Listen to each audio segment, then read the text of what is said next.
Yeah. Mrs. Zimowec, do you Yeah. see the situation in Ukraine dangerous, bearing in mind that American President Biden said that the Russian invasion could happen in the next days? Of course, I know the statement by Mr. President, but I must tell you that we've been in a conflict with the Russian Federation for 8 years now, starting from February of 2014. So, of course, now situation is deteriorating and has been deteriorating for maybe 4 months already. But it's not something absolutely new to Ukraine. You know, I remember very well my feelings in March of 2014 when it started, and when I, for the first time in my life, heard about possibility of Russian invasion to Ukraine and of bombing Kiev, etc. So it's maybe it's something like a news for Europe, but not for Ukraine.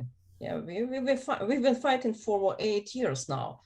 Of course, we can see all that Russian troops down the borders accumulating, and it's worrying, yeah, and there is an anxiety, and some people are experiencing in Ukraine right now psychological problems, you understand, because they think the war can start any minute.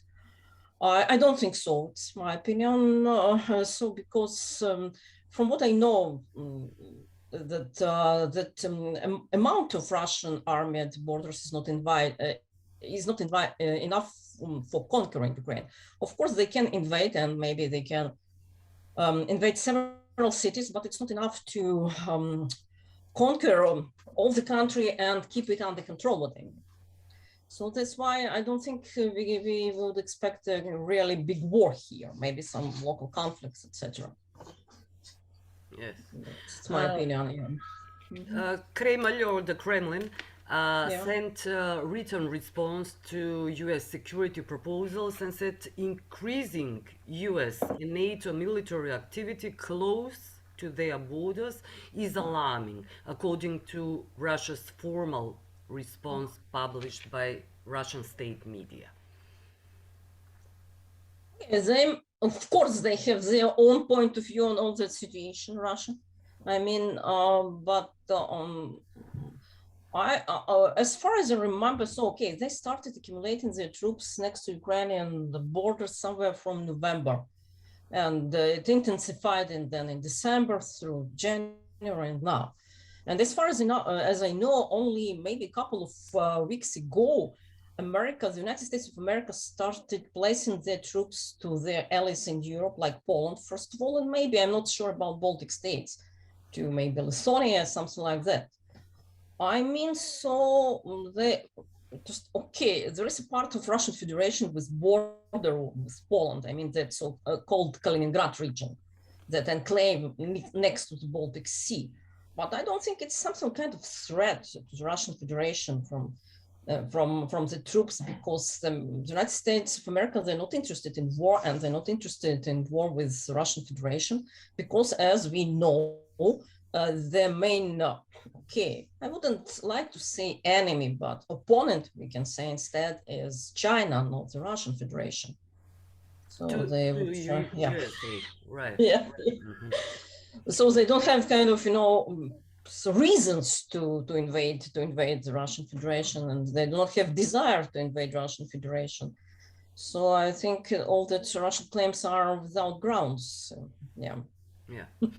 But Yes. still, it's not clear uh, to the world, to the media, to the journalists, why USA and other Western democracies, countries, are not imposing more serious sanctions on Putin and Russia. It would help to Ukraine, right? You mean economical sanctions, something, Economic, things like right? that? Yes, yes. Of course, it would help definitely. It would help definitely. Okay, so maybe it's a question to authorities in these countries, but as I can see it, Europe, many European countries, starting from Germany, they have very strong economical connections with the Russian Federation, and if they strengthen their sanctions right now, it can affect their economies. And we know that after that very 2 years pandemic period, all countries are suffering from consequences of that recession, pandemic recession, and of course they're not willing to deteriorate situation in their economies, so because it's kind of it will cause increase of poverty in their own countries. So that's why they're waiting, and maybe they also know that all that Russian troops at the border of Ukraine, it's not kind of sufficient quantity for real invasion. Maybe this is the main reason behind it. But on the other hand, we know that Mr. Putin is a kind of irrational person, and what can he do next? Nobody knows. So there is a danger, but it's danger because of Putin's personality. He's not a rational person, We know, Yeah. yes. A lot of killed activists, a lot of killed journalists in Russia. So we know the situation very well through the decades, actually, Yeah. under the Yeah, rule of Putin, right? and situation in the Russian Federation is not also very good. I mean, economic situation. Like all over the world, we are going through that, pandemic recession. So it's also difficult in Russian Federation, and why they spend all that money and effort on, threatening Ukraine. Maybe it's the main reason behind all that efforts they do now at Ukrainian borders is to put pressure on Ukraine and to force Ukraine into negotiating with terrorists, I think. Right. I think just to show that they have power and to force the government and the president of Ukraine to sit down and negotiate with so-called republics, and maybe to recognize them. I don't know. Maybe his plan is to recognize these republics. Who knows? It's quite possible, that as maybe, I don't know if you know about that fact that the Russian parliament, they addressed Putin with that piece of legislation to recognize republics. I mean, Donetsk Republic and Luhansk Republic. Maybe it's the real purpose of Russian politics right now. Who knows? Yeah. But of course, they will use different instruments and tools and of course, their purpose is to weaken Ukraine, and because of all that rumors about possible war, some people left Ukraine, and as well as some Ukrainian nationals also left Ukraine. Some Ukrainian politicians left Ukraine. Some Ukrainian oligarchs left Ukraine. I cannot say that majority of people left, so many stayed. Most of people stayed. And intellectuals like you, they didn't leave. Yeah, right? like me.